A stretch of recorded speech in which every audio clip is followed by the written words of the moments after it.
Salut tout le monde! Bon, je sais, je suis pas dans mon environnement normal, je veux dire, j'ai pas de super bonne lumière, etc. Mais ça donne que je suis pas à Montréal pendant que la sortie du trailer de Spider-Man No Way Home vient de sortir. Et j'étais très malade, donc si ma voix elle est complètement pétée, c'est normal. Mais il faut absolument parler de ce trailer et surtout des théories qui viennent avec. C'est sûr et certain que vous avez dû voir déjà plusieurs théories dont je vais parler sur Internet. Je veux dire, je pense que c'est plus un secret pour personne par rapport à justement ce qui va se passer dans le film parce que le dernier trailer est assez évoquant de ce qui va se passer et de la réalité. C'est parti!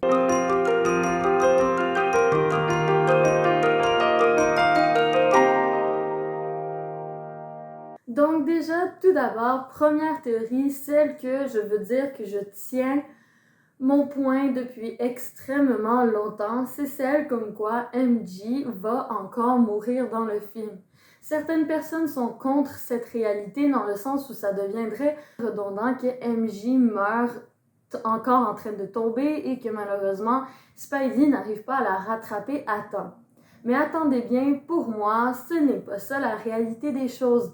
Oui, en effet, MJ va mourir pour ma part, mais pas nécessairement dans les circonstances et dans la façon dont vous le croyez. Déjà, premièrement, ça fait très longtemps que je supporte cette théorie parce que il y a en fait plusieurs mois déjà, l'actrice Zendaya qui joue le rôle de MJ a affirmé pendant l'une de ses interviews comme quoi, eh bien, pendant la dernière scène qui devait être tournée lors du tournage, la dernière catégorie de scène, eh bien, lors des adieux, ça avait été très émotif, que tout le monde avait pleuré et qu'on avait dû se dire adieu. Quand nous avons eu cette affirmation de la part de MJ, on a pu voir clairement que l'acteur qui jouait Ned ainsi que Tom Holland avait l'air malheureusement un petit peu embarrassés de cette affirmation et ont essayé de faire passer ça un peu plus sous une blague en répondant à Zendaya d'une façon humoristique et d'une façon très second degré. Mais maintenant, je trouve que cette affirmation est encore plus véridique quand on voit le nouveau trailer de Spider-Man No Way Home.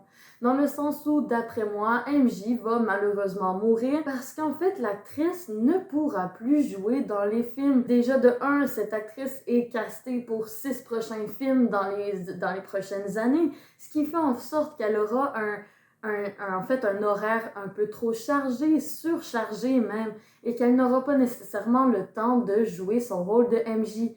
Et qu'en plus de ça, ça a l'air d'être un peu le destin de tous les MJ de mourir malheureusement. Pour ma part, ce n'est pas uniquement MJ qui va mourir dans ce film, mais plusieurs personnages que nous apprécions et que nous connaissons. Effectivement, je crois que Spider-Man va devoir faire un choix. Et je pense que c'est quelque chose que tout le monde peut être d'accord.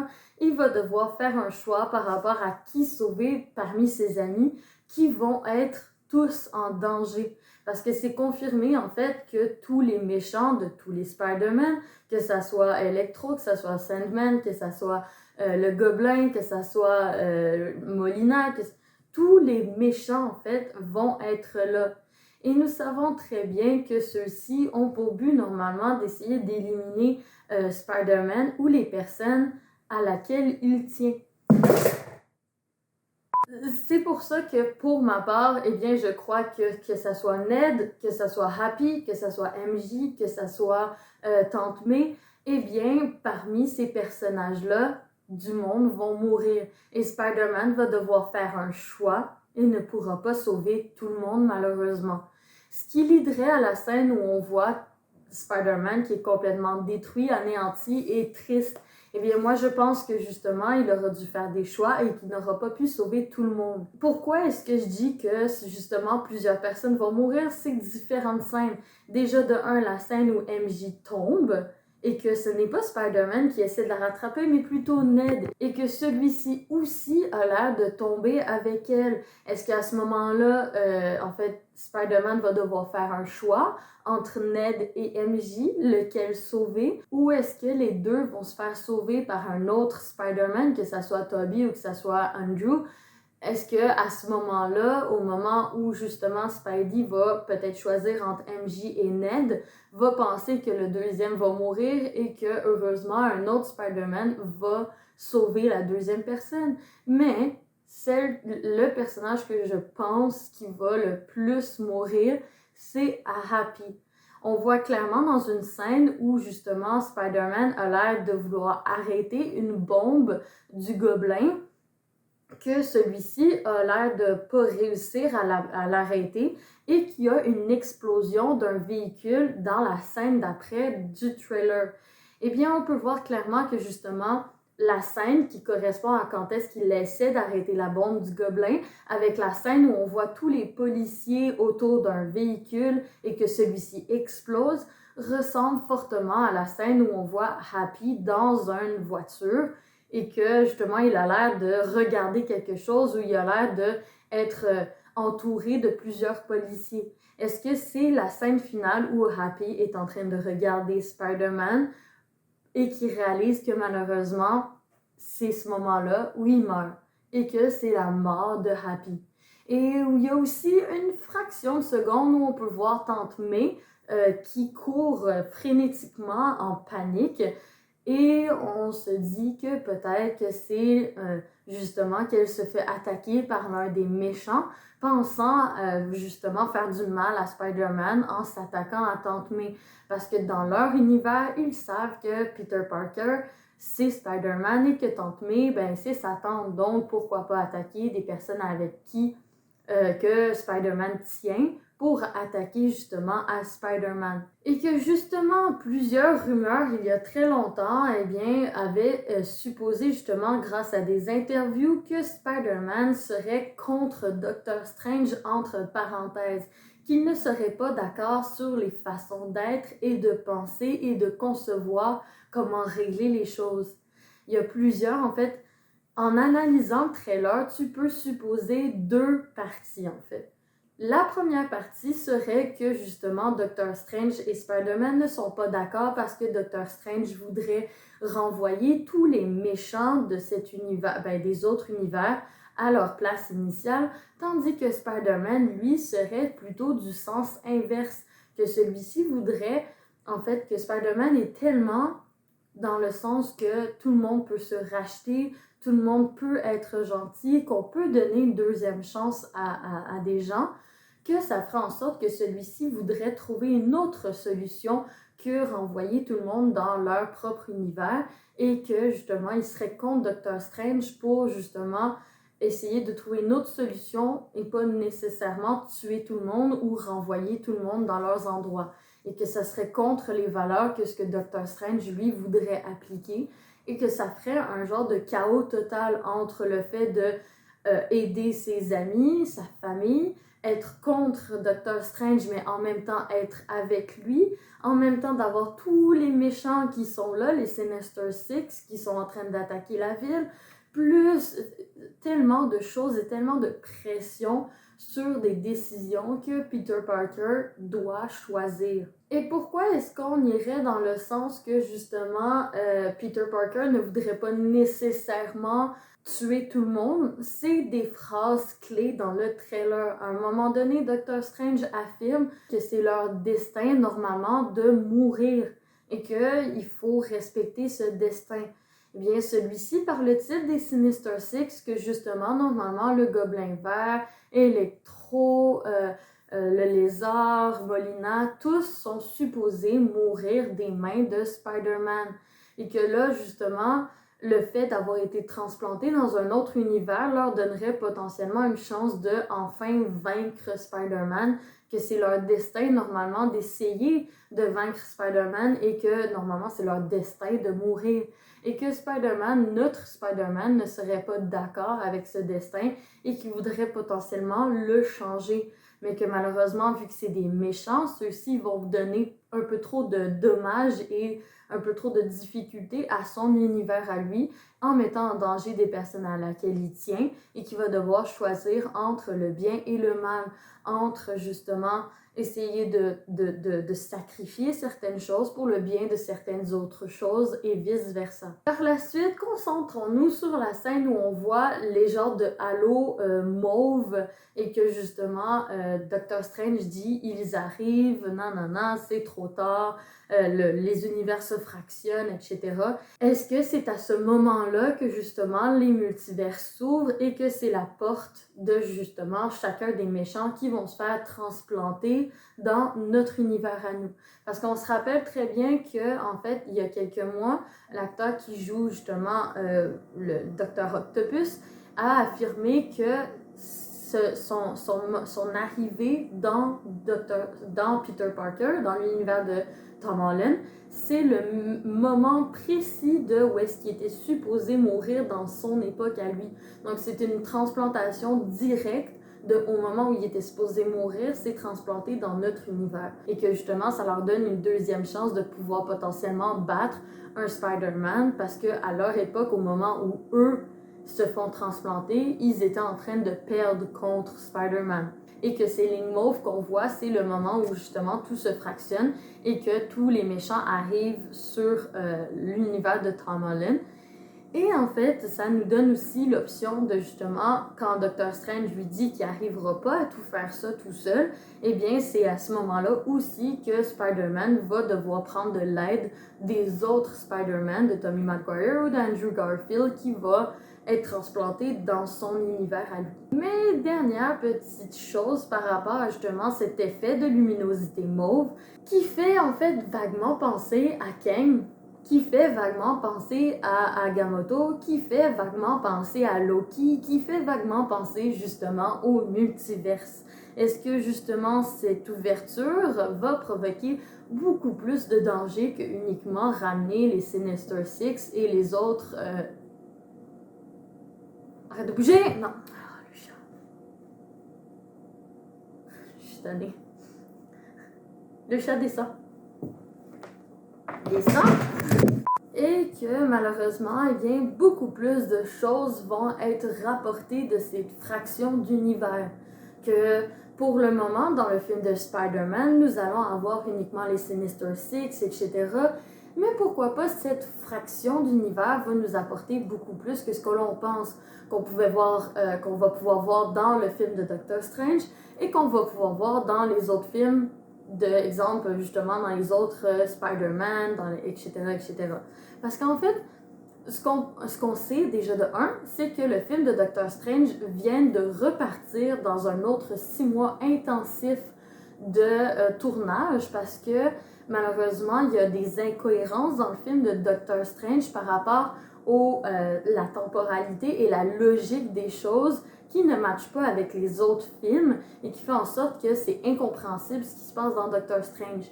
Et bien justement, peut-être que les 6 mois intensifs de reproduction qu'ils vont devoir faire va être lié à ce qui se passe dans Spider-Man avec justement la fracture de ces univers mauves-là et que c'est aussi le même moment, attention, spoiler pour ceux qui n'ont pas vu en fait Venom 2, sautez dans les 30 prochaines secondes si vous n'avez pas vu Venom 2, mais pourquoi pas est-ce que la scène post-crédit de Venom 2 où justement Venom se transplante dans un autre univers en fait, que genre on voit clairement que maintenant il est avec Tom Holland, eh bien pourquoi pas ça serait ce moment-là où justement tous les univers se fractionnent dans cette halo mauve et que ça va être potentiellement dans le prochain film l'arrivée de Venom dans l'univers de Tom Holland.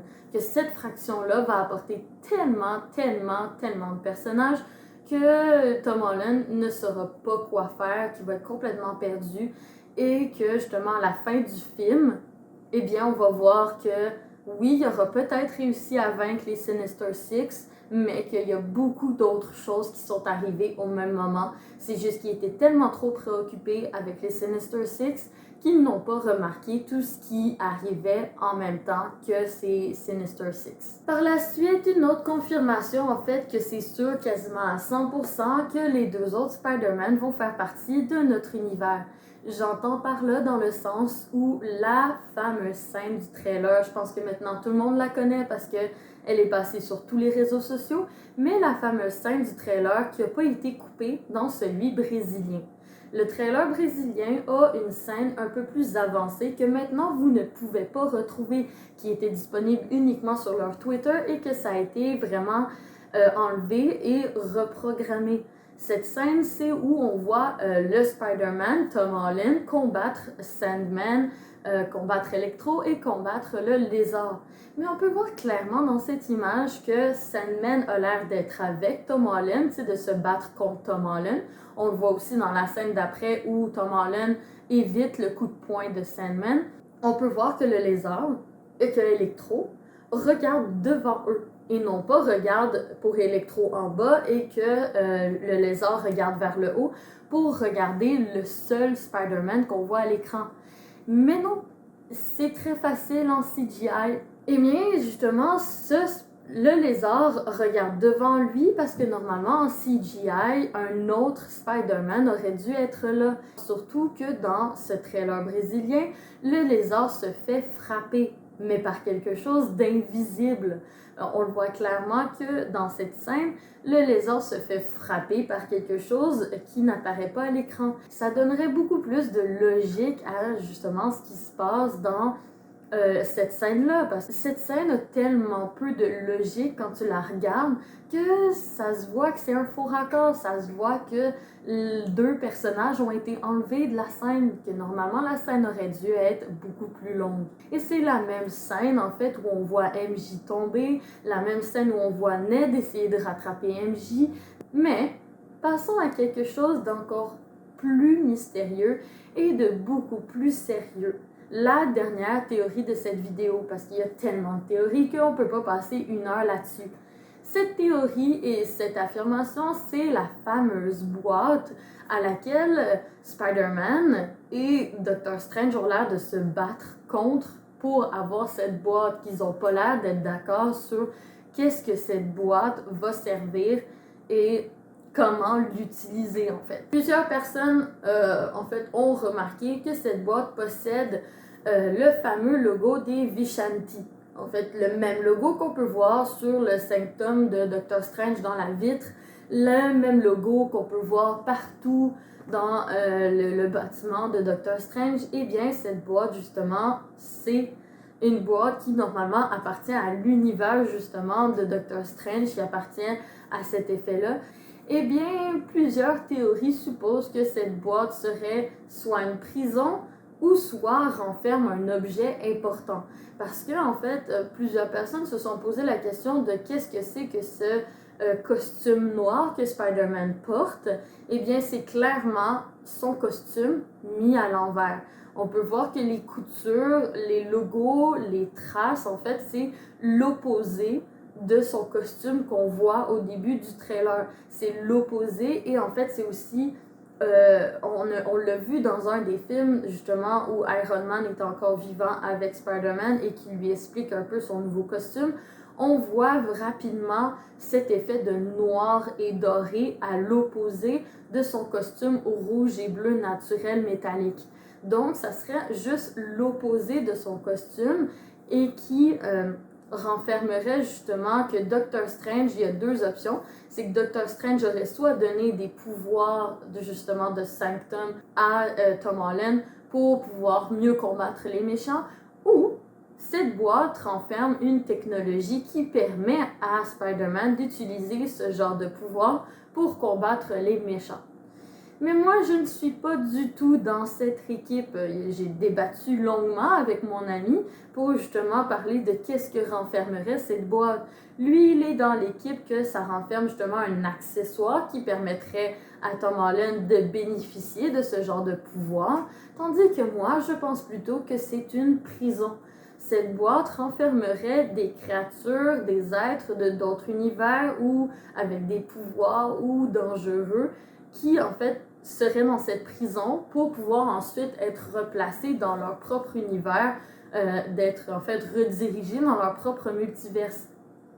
Parce qu'on voit clairement que Doctor Strange c'est que ces créatures-là ne viennent pas de notre univers et qui, en fait, savent son histoire. Parce que Doctor Strange le dit, on le sait que normalement, ces méchants-là meurent entre les mains d'un Spider-Man, que c'est leur destin de mourir, en fait. Donc, ça veut dire que Doctor Strange connaît le destin de ces personnes-là, connaît qu'il y a des multiverses et que justement ces personnes-là, ces personnages-là sont supposés mourir. Donc pourquoi pas que cette boîte serait une prison qui permettrait de justement enfermer ce genre de méchants-là pour les rediriger dans leur propre univers ou les garder enfermés dans cette boîte. Et que justement, Spider-Man, vu qu'il veut leur donner une deuxième chance, ne serait pas d'accord de les renfermer dans une boîte, mais plutôt essayer de trouver une autre solution. Donc c'est pour ça qu'ils se battraient contre Doctor Strange un peu pour savoir qu'est-ce qu'ils vont faire. Est-ce qu'ils vont les enfermer? Est-ce qu'ils les enfermeront pas? Je suis d'accord, je suis pas d'accord. Et que ça ferait en sorte que ça donnerait une défaillance entre le fait de ne pas savoir quoi faire, entre le bien et le mal. Il faut toujours justement jouer entre le bien et le mal. Parce qu'on le voit depuis Loki, depuis WandaVision, depuis... On ne sait pas en fait. Le mal a l'air de devenir gentil, le gentil a l'air de devenir le mal. On ne sait pas en fait cette cassure entre le bien et le mal que nous connaissons a l'air de se fragmenter parce qu'on sait toujours, en fait, moi je l'ai toujours dit, il n'y a ni bon ni mauvais, ça dépend toujours de la façon dont tu racontes l'histoire. C'est une métaphore très forte et on le voit le plus possible avec Loki en fait. On a toujours cru que Loki était un méchant, un mauvais, en fait un anti-héros, un méchant de l'histoire. Mais en fait, quand tu regardes très comme il faut, ça dépend toujours de la façon dont tu racontes l'histoire. Les héros ne sont pas nécessairement tant héros que ça quand tu le vois d'une autre façon. Eh bien, est-ce que Marvel s'en va vers cette dimension-là que justement nous troubler par rapport à qu'est-ce qui est gentil, qu'est-ce qui est méchant, qui est du bon côté et qui est du mauvais côté. Essayer de nous donner une perception des choses différentes, de essayer de comprendre la raison du pourquoi et du comment la personne agit comme ça. Et on le voit avec WandaVision qui va probablement créer des problèmes pour son propre bonheur à elle de récupérer sa famille. Mais pour elle, elle fait ça gentiment, elle ne fait pas exprès de créer des problèmes autour d'elle. C'est qu'elle est tellement désespérée de retrouver une famille que malheureusement, elle devient la méchante de l'histoire. Toutes ces métaphores-là commencent à se placer de plus en plus et on le voit dans le trailer de Spider-Man que justement, il n'a pas l'air d'être d'accord avec ce qui se passe et comment est-ce qu'on peut gérer la situation. Donc, on se retrouve une prochaine fois parce que je pense que la vidéo est assez longue comme ça. On se retrouve une prochaine fois, soit pour une vidéo mythologie, soit pour une vidéo théorie, mais surtout peut-être une future vidéo sur Turning Red, le nouveau film de Pixar, qui me touche énormément et que je souhaite vous en parler. Donc, tenez-vous au courant, je suis de retour en actualité, je suis de retour en fait sur YouTube après un petit moment de pause et d'arrêt. Donc, s'il vous plaît, pour m'encourager à essayer de justement avoir plus de visibilité, parce que le fait d'avoir pris une aussi grande pause, j'ai perdu énormément en fait en visibilité au niveau de l'algorithme de YouTube. Si vous voulez m'encourager, partagez cette vidéo en masse ou en fait likez-la. Je vous fais des gros bisous du Québec.